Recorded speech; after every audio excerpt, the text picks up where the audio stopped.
Bây giờ là sau Tết rồi, bà con sẽ trở lại về vị trí bán lại đồ đạc này, đồ dùng gia đình đây này. Bây giờ là mới có hôm nay 14, 13 mà chợ đã phiên chợ sang thàng lắm, trở lại về rồi đây phiên chợ đây.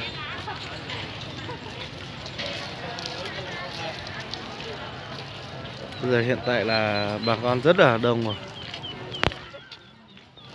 Hôm nay chủ nhật. Bây giờ là hôm nay chủ nhật cũng trở lại về, lại tiếp tục về thứ Bảy đêm, chợ đêm San Thàng.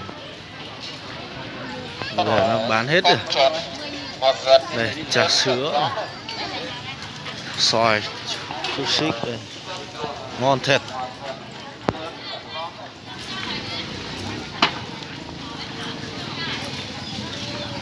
Bây giờ hiện tại là trở lại về rất là đông người luôn. Đi quay cho các bạn xem về đi qua cầu này, rất đông người luôn.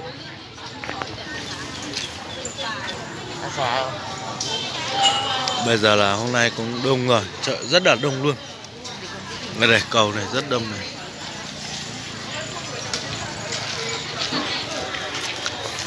Hôm nay lại trở về vị trí vào ngày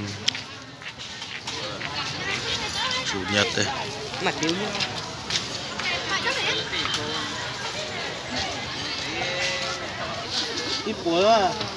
Đây bà con đang bán mật ong đây.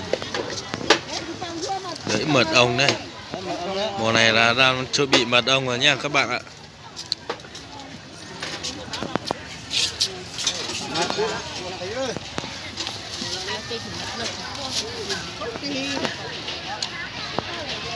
Mùa này là bà con bắt đầu chuẩn bị có mật ong rừng. Hôm nay chợ đã trở lại vị trí cũ rồi. Rất là bán lợn này, lợn, chó, mèo có hết rồi. Đây chó đây, chó đây, mấy con đàn này nên này. Lợn thịt này ngon phết.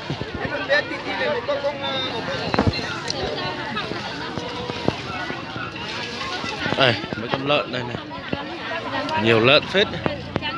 Hiện tại là bà con đã bán lợn về chợ về vị trí cũ rồi. Hôm nay rất đông luôn. Rồi, rất đông.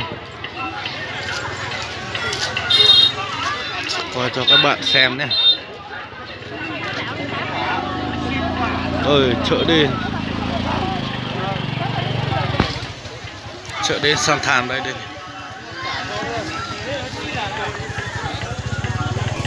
Bây giờ là lại đông rất đông người luôn.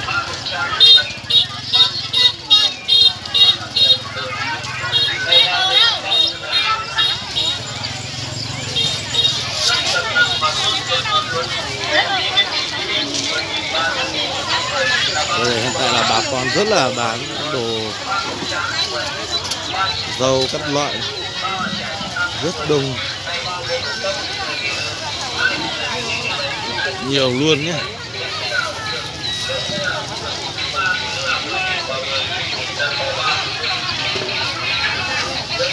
Trở lại vị trí như xưa rồi. Đây, rất đông luôn. Hôm nay là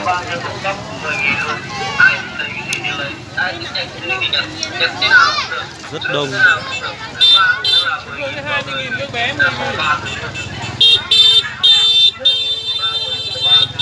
Ôi ơi,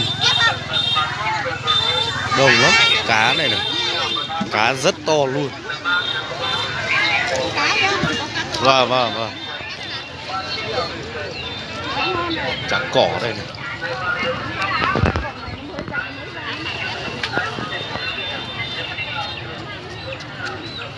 Đây, bà con rất đông luôn. Tuy là hôm nay cũng vừa khai trương chợ mới luôn, khai trương đầu năm mới, chợ năm mới 2022. Đồi mấy mới dầu rất chi là đẹp. Mấy con vịt kìa, vịt đây. Này. Rau củ cải các loại rất nhiều luôn.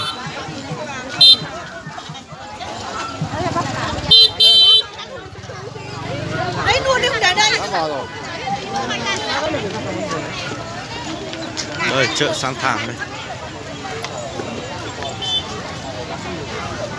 Hôm nay cũng rất chi là đông phết nha.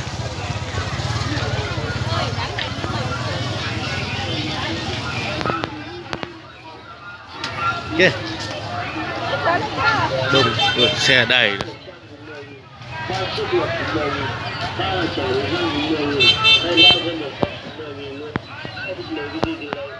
Xe đầy luôn. Lượng cái nào cũng được, thứ ba thứ là 10.000 và 10.000 thì ta có 3 thứ nữa. 10.000 thì 3 thứ, có 3 thứ.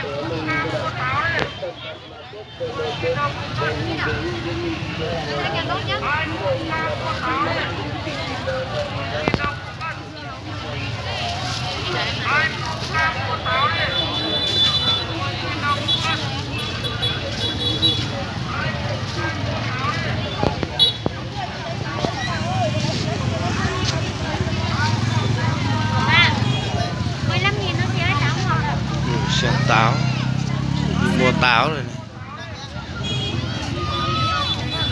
Nó không xanh máy.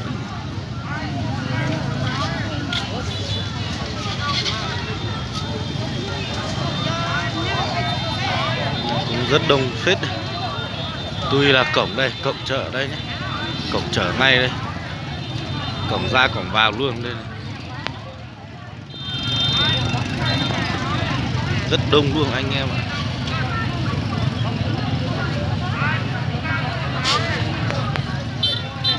Đây bà con đang bán đây này. Úi dồi mấy củ khoai này, gừng này. Củ này rất là ngon, chi là ngon luôn. Ngon tuyệt.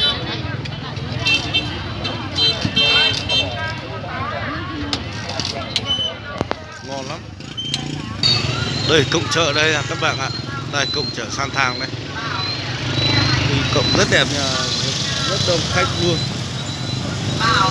Bắt đầu về thôi.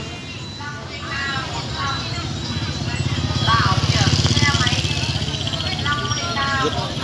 Hôm nay là tuy cũng không đông mấy.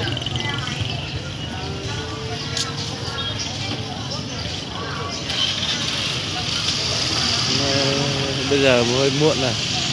Hơi muộn xong là hàng xóm khách hàng bà con trở về nhà hết rồi.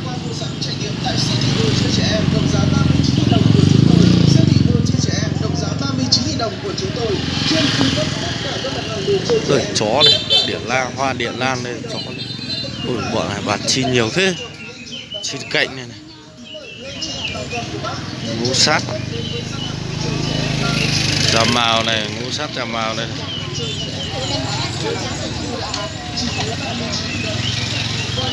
Đây rất đông luôn, đẹp chưa?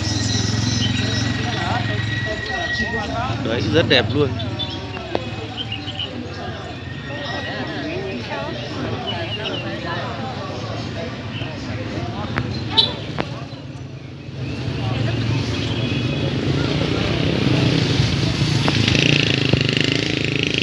Ôi cái cỡ này đẹp phết nhỉ.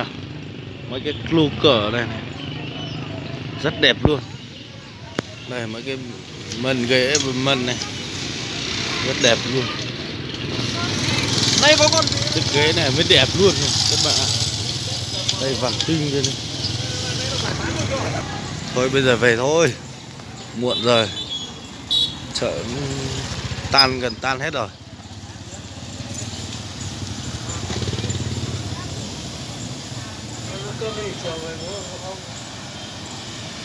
Bây giờ về thôi.